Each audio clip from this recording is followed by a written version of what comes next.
Buat kalian semua, terutama yang suka ngerasa, kok kayaknya bahu kiri sama kanan nggak sama ya, sakit pinggang atau punggung, you need to watch this video. Welcome to the Doctor's Office bersama saya, Dr. Kevin Mak, Real People, Real Stories. Hari ini saya bersama dengan Jessie. Apa kabar Jessie? Halo dok, kabar baik, puji Tuhan. Sip. Senang banget bisa sharing bareng Jessie hari ini. Kemarin saya sempat scrolling-scrolling TikTok. Ternyata ada salah satu konten Jessie yang sharing tentang skoliosis. Sebenarnya penyakit ini cukup banyak loh ya diderita anak muda. Dan banyaknya kayak kamu nih, mungkin mereka awalnya bingung ya, apa itu skoliosis, saya harus kemana, apakah berbahaya? Kita akan kupas tuntas di podcast kali ini dan kita bakal kenalan lebih dekat lagi sama Jesse dan perjuangannya melawan skoliosis. Oke, Jesse sekarang kesibukannya tadi lagi kuliah, lagi magang, padat ya. Semester berapa sekarang? Semester 6 dok. Oh, udah mau beres nih. Saya doain lancar ya. Iya, Dia magangnya iya. sukses selalu. Nah, tadi kita sempat ngobrol-ngobrol juga di awal. Jesse tadi sempat cerita ke saya bahwa Jesse ini ketahuan skoliosis tahun 2021. Nah, boleh ceritain nggak tuh Jesse? Ketahuannya gimana? Apakah memang sengaja kah atau gimana tuh? Oke, baik. Terima kasih dok. Jadi awal ketahuan itu tahun 2021. Hmm, Saat itu saya lagi cek kesehatan buat persiapan magang. Waktu itu awal magang. Dan ketahuanlah skoliosis di situ. Tapi hasilnya itu dia nggak kasih tahu udah berapa derajat hmm. skoliosisnya. Jadi cuma dikasih keterangan kalau skoliosis gitu. Oke, oke. Nah, pas dikasih keterangan itu, kamu sempat udah ada feeling kah memang, wah kayaknya dari dulu mungkin gua ada ini nih skoliosis, atau sama sekali baru baru pernah dengar di situ? Baru pertama kali dengar sih dokter, karena selama itu dari SD, SMP, masa sekolah itu kayak nggak ngerasa apa-apa gitu loh dok, sama tulang belakang gitu. Jadi 2021 ketahuan, sebelum 2021 nggak pernah ada kerasa apapun ya? Iya, nggak Oke, pernah oke. rasa apapun.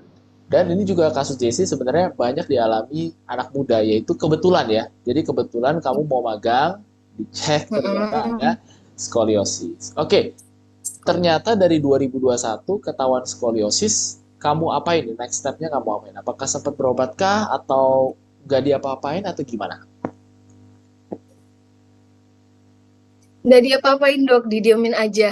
Sampai Oke. 2024 itu didiemin aja. Hmm, Iya, tapi oke. selama kurang lebih 3 tahun itu karena saya sering lihat juga di internet, di YouTube, Ya. akhirnya saya lakuin exercise mandiri untuk skoliosis. Jadi gerakan-gerakan itu saya nonton di YouTube gitu dong. Wah, ini bagus banget ya karena gak semua orang jujur inisiatifnya mungkin gak kayak kamu dan banyak kan dibiarkan justru. Nah, ini saya pengen highlight juga bahwa sebenarnya skoliosis yang derajatnya ringan ya itu tidak akan memperburuk dengan cepat terutama kalau udah di atas 20-22 tahun biasanya. Kecuali memang ditemukannya di usia remaja atau usia pubertas, belasan tahun ketahuan skoliosis, nah itu biasa perburukannya relatif cepat dan terapinya juga berbeda. Nah, buat Jesse sendiri selama 3 tahun, apa yang merasa perubahan atau gejala paling beratnya di 2024-nya kamu rasain itu gimana? Selama itu, ini dok, saya lihat bentuk tubuh saya itu udah kayak nggak normal gitu. Mulai dari bahunya udah nggak sejajar, Ya, bagian perut pinggang kanan itu dia agak masuk ke dalam gitu dok. I see. Bagian iya sama, saya rasa kalau saya jalan itu kayak nggak seimbang, jadi kakinya panjang pendek gitu. Oke, oke. Jadi dari Mm, 2021 sampai 2024 mungkin Januari ya awal awal tahun ya. itu kerasa makin lama makin tidak seimbang ya. Iya, makin lama makin nggak seimbang dan juga puncak nyerinya itu yang awal tahun ini dok. Oke, I see. Jadi kalau boleh teman-teman share nih ya, terutama sakitnya tuh kayak apa sih dan biasanya kerasa sakitnya kalau kamu lagi aktivitas apa? Nah, sakitnya itu rasanya kayak gimana ya? Kayak sakit banget bagian belakang, nyerinya tuh kayak ketusuk-tusuk. Mungkin sama kayak rasa nyeri haid ya, Dok. Tapi Hmm, untungnya kalau saya haid itu nggak pernah rasa nyeri. Jadi kayak oke. kurang tahu gitu rasanya sama atau enggak gitu. Intinya bagian pinggang itu sakit, terus kadang bagian bahu juga.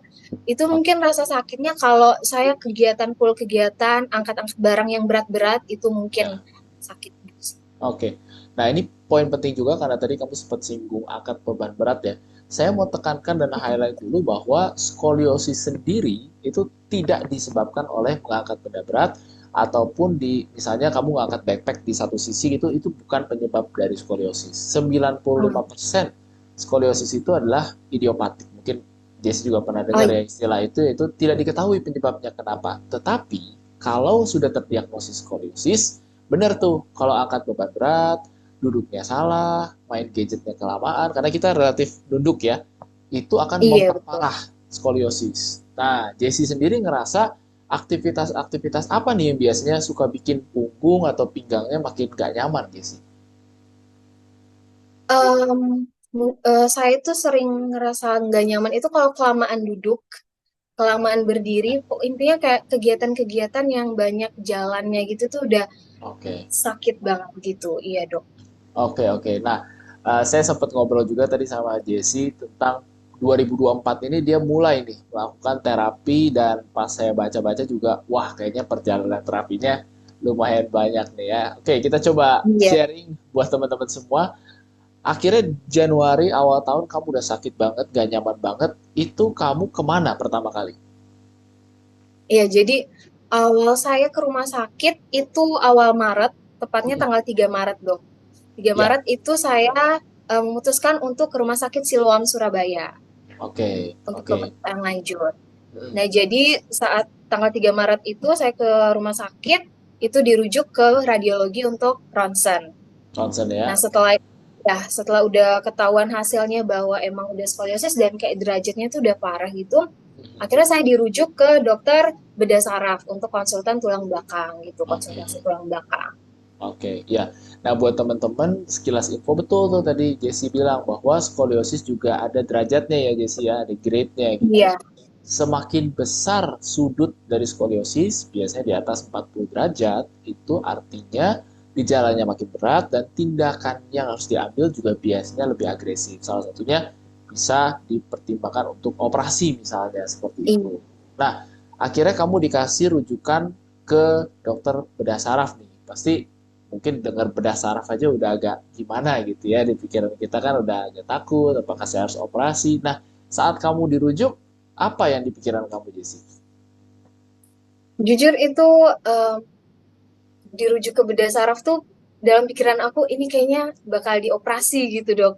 Oke. Dibedah kan gitu, ternyata pada saat ketemu dokternya itu dokternya cuma lihat hasil ronsennya diukur, ternyata derajat saya itu udah 25 derajat. Oke. Ya, Iya, 25. dan tipe skoliosis saya itu yang tipe S, Dok. Tipe S. Ya, betul. Iya, betul. Nah, buat teman-teman yang belum tahu, ada dua tipe ya, Jesse ya. Ada yang tipe Betul. S dan tipe C biasanya. Nah, Oke. masing-masing itu ada gejala dan juga treatmentnya masing-masing. Nah, saat Jesse dikonsultasikan dengan derajat 25 derajat, which is 25 derajat itu menengah lah, kita bisa bilang ringan ke menengah ya, karena kalau di atas Iya, 40 yang biasa termasuk berat. Lega dong ya tentunya ya. Yang pertama lumayan iya lega, sedikit, Dok. betul. Terus dari dokter bedah sarafnya sendiri, apa treatment plan ataupun rencana pengobatan yang disarankan untuk Jesse itu? Nah, dari bedah saraf tersebut itu dia cuma karena pemeriksaan awal aja. Selanjutnya itu saya dirujuk lagi, Dok, ke dokter Oke, rehabilitasi.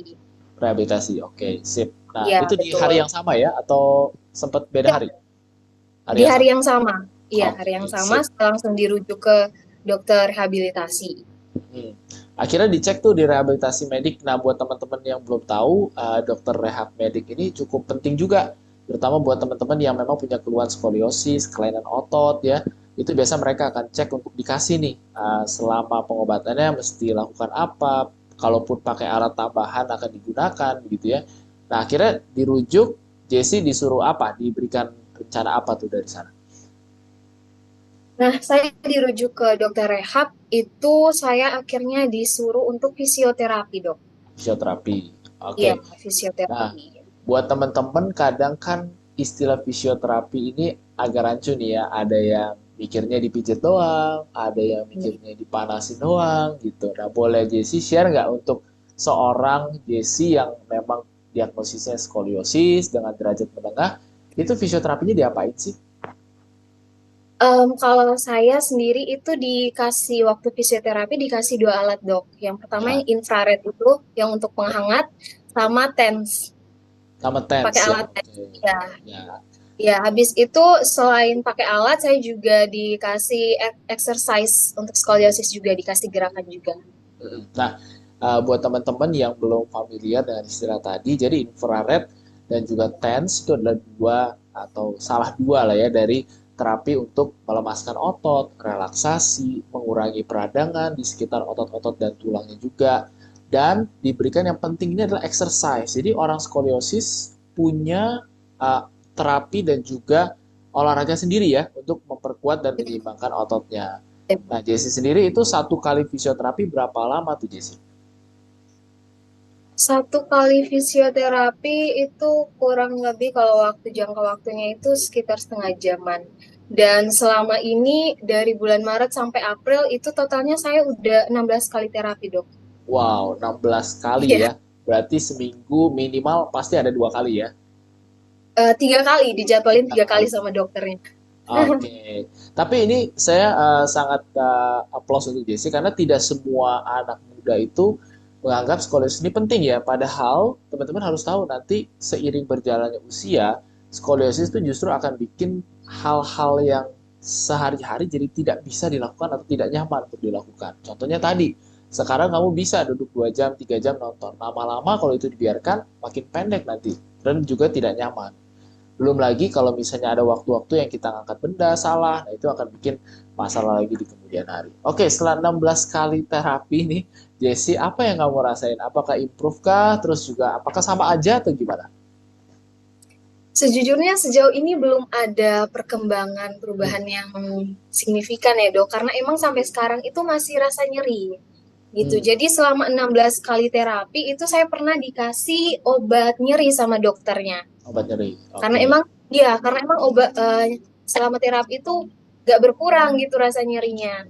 Saya dikasih obat nyeri, namanya itu Arcoxia, Dok, Alfoksia. obat Oke. nyerinya. Iya. Ya. Tapi ternyata setelah minum 2 kali minum itu saya alergi ternyata, Dok, nggak cocok Ya. sama obatnya. Iya. Oke, oke. Tapi memang sebelumnya kamu punya riwayat alergi terhadap obat atau kebetulan aja baru ketahuan?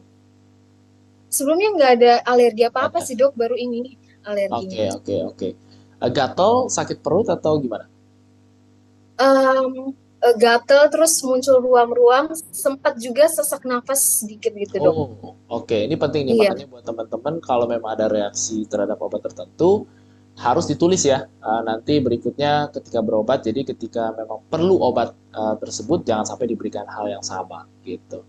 Nah, dengan iya, harapan tentunya kita terapi 16 kali, memang skoliosis ini ibaratnya kamu lagi lari maraton.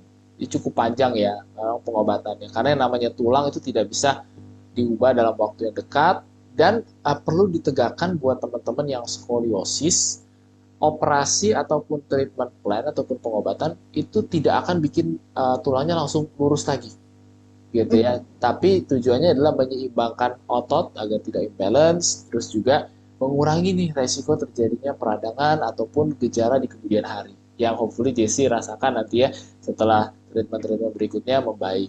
Nah, selama kamu treatment dan juga berlawanan dengan skoliosis ini, dari aktivitas sehari-hari itu ada yang keganggu nggak sih? Atau misalnya masih sama aja, masih oke, masih bisa gitu? ganggu sih, Dok, kegiatan-kegiatan sehari-hari. Apalagi kan udah setiap hari itu full magang ya, Dok. Jadi Ya. benar-benar pekerjaan yang saya lakukan itu nggak bisa berjalan dengan lancar karena dikit-dikit nyeri gitu. Tadi saya juga ini sambil memperhatikan juga saat sambil kita melakukan podcast ini kamu uh, banyak melakukan gerakan-gerakan. Apakah tidak nyaman juga kalau duduk lama atau gimana? Untuk saat ini enggak sih, Dok. Masih aman-aman aja. Masih aman ya. Oke, sip. Iya. Nah, berarti saat dari dokter bedah saraf kemudian ke rehab medik lagi, kamu disarankan untuk kontrol lagi nggak ke dokter bedah sarafnya? Iya sih. Ke bedah saraf itu saya udah kontrol 4 kali, Dok. 4 kali kontrol. Oke, Iya. udah kontrol 4 kali ya. Nah, sambil berjalannya kontrol itu apakah dokter bedah sarafnya ada perbaikan ataupun ada saran tambahan kira-kira gimana sih? Nah, sempat waktu itu kontrol ketiga kalau nggak salah, saya ditawarin untuk injeksi, Dok, Injeksi, sama oke. dokter. Iya, betul. Nah, Hanya, akhirnya kamu eh, lakukan nggak? enggak, karena takut, Dok. Iya, iya, iya, betul, betul. Sebenarnya prinsip dari injeksi itu untuk mengurangi nyeri ya, lebih untuk mengurangi Mm-mm. nyeri, terus juga menyamankan. Karena mungkin 3 tahun tidak diterapi dan baru ketahuan 2021, kadang-kadang ototnya jadi kaku. Ya, makanya saat mungkin Mm-mm. habis TENS dan juga habis di infrared, mendingan. Tapi nggak berapa lama lagi bisa kaku kembali gitu ya. Oke, akhirnya dari tidak injeksi itu hanya fisioterapi seperti biasa begitu ya. Karena nggak injeksi, terus nggak ada perubahan sama sekali, nyerinya masih tetap ada. Oke. Akhirnya saya sempat dirujuk untuk ke radiologi lagi, Dok, untuk MRI. Oke. Oke, baliklah ke radiologi untuk MRI. Iya. Apakah sudah dilakukan MRI-nya Mm-mm. atau belum? Udah, Dok. Maret minggu keberapa gitu itu saya radiologi dan hasilnya itu normal, Dok. Oh. Hasil MRI-nya iya. Mhm. Jadi sekarang makin bingung dong, apakah skoliosis atau Iya, tidak gitu. ya betul. Dokter rehabnya pun sampai bingung. Ini kenapa kok udah terapi udah 15 kali, udah sering kontrol juga MRI tapi kok nggak ketemu-ketemu gitu sakitnya tuh karena apa gitu. Oke, oke. Ini kasus yang menarik ya, karena kalau secara ronsen itu biasanya sudah jelas angle dan sudutnya bisa mengarah ke skoliosis. Tapi betul dengan pemeriksaan lebih tajam seperti MRI, bisa kita lihat nih kontur permukaan dari tulang belakangnya apakah memang miring atau tidak gitu. Nah, saya pengen tanya nih, ini kadang juga merupakan hal yang penting juga, Jesse. Kalau stres langsung makin parah nggak? Kalau stres enggak sih, Dok. Enggak juga ya. Oke, karena Iya, enggak. beberapa jenis penyakit otot ada yang namanya fibromialgia itu kambuhnya kalau lagi stres. Jadi kalau lagi stres otot itu akan kaku dan akhirnya bikin gejala-gejala yang tidak nyaman gitu. Nah, ini penting juga buat Jesse dan juga kira-kira kalau Jesse bisa balik nih ke tahun 2019, 2020 gitu ya. Kalau kasih satu saran buat diri sendiri sebelum kena, bukan kena sih mungkin, diduga skoliosis gitu ya. Dan buat teman-teman yang suka kadang-kadang menyepelekan skoliosis, apa nih kira-kira, Jess? Kalau dari saya sendiri sih lebih ke ya jangan sepelein penyakit apapun sih ya, Dok. Dan juga kalau misalnya udah ngerasa ada hal-hal yang aneh, itu lebih baik langsung diperiksa, jangan Iya. didiemin. Karena semakin lama didiemin, ya itu semakin parah dan pengobatannya juga akan semakin susah gitu. Yes, benar, benar, benar. Dan saya penasaran juga selama 2024 baru Maret, sebelumnya sebenarnya belum terlalu lama ya, karena kan sebulan Iya. lebih kamu di terapi. Pernah cari second opinion gak, Jesse? Ke dokter lain ataupun ke rumah sakit lain mungkin? Sejauh ini belum sih, Dok. Sejauh ini belum ya. Oke, siapa tahu Iya. itu kadang bisa jadi perspektif baru juga buat Jesse dan teman-teman. Biasanya saya menyarankan kalau treatment plan A tidak berjalan atau tidak memberikan efek yang signifikan gitu ya, bisa dicari second opinion. Sebenarnya hanya untuk pembanding saja, siapa tahu ada masukan dari perspektif lain gitu. Terus yang terakhir nih, saya pengen tanya juga, selama masa pengobatan ini yang namanya sehat kan kita tahu itu mahal ya. Nah, Jesse boleh spill nggak? Iya. Pertama saya pengen tanya, apakah semua pengobatan ini, terutama mulai dari diagnosis, terus juga akhirnya sampai sekarang terapi, Jesse bayar sendiri atau tidak? Dan kalau tidak, apakah Jesse punya BPJS atau punya asuransi pribadi kah? Dan kalau tahu nominalnya dan boleh di-spill, boleh kita tahu kira-kira nominalnya berapa nih dari mungkin bulan Maret sampai sekarang, kira-kira Jesse. Silakan. Oke, baik, Dok. Sejauh ini untuk pengobatannya itu, puji Tuhan saya pakai asuransi, Dok. Oke, Jadi ya ya, jadi jadi nggak tenang bayar ya. sama sekali. Iya. Ya, benar. Nah, tapi ini penting loh ya buat teman-teman walaupun usia muda, kita kan nggak tahu yang namanya sakit ya. Makanya teman-teman minimal ada proteksi lah apapun itu, entah itu BPJS, asuransi swasta, asuransi pribadi. Please teman-teman walaupun muda, apalagi sekarang penyakit makin aneh-aneh, ada baiknya Iya. teman-teman ada proteksi. Nah, kalau boleh Jesse kira-kira nominalnya walaupun dengan asuransi ya, itu berapa nominal kalau misalnya itu harus dibayar dari awal Maret sampai hari ini misalnya?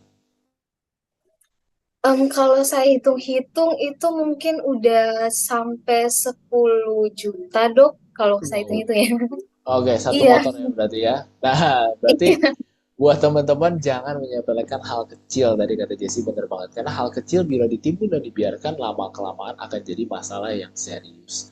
Thank you banget Jesse, nggak kerasa udah hampir setengah jam kita ngobrol-ngobrol dan sharingnya luar biasa sekali cerita Jesse, dan semoga saya doakan Jesse sehat selalu, tentunya banyak rezekinya dan lancarkan segala usahanya. Termasuk teman-teman yang nonton, buat kalian yang mau ketemu kita di video-video kesehatan lainnya dan juga untuk tips-tips bermanfaat lainnya, jangan lupa klik tombol follow dan subscribe. Untuk video lainnya kita ketemu lagi di the next Doctor's Office, Real People, Real Stories. Selamat malam semuanya, bye-bye.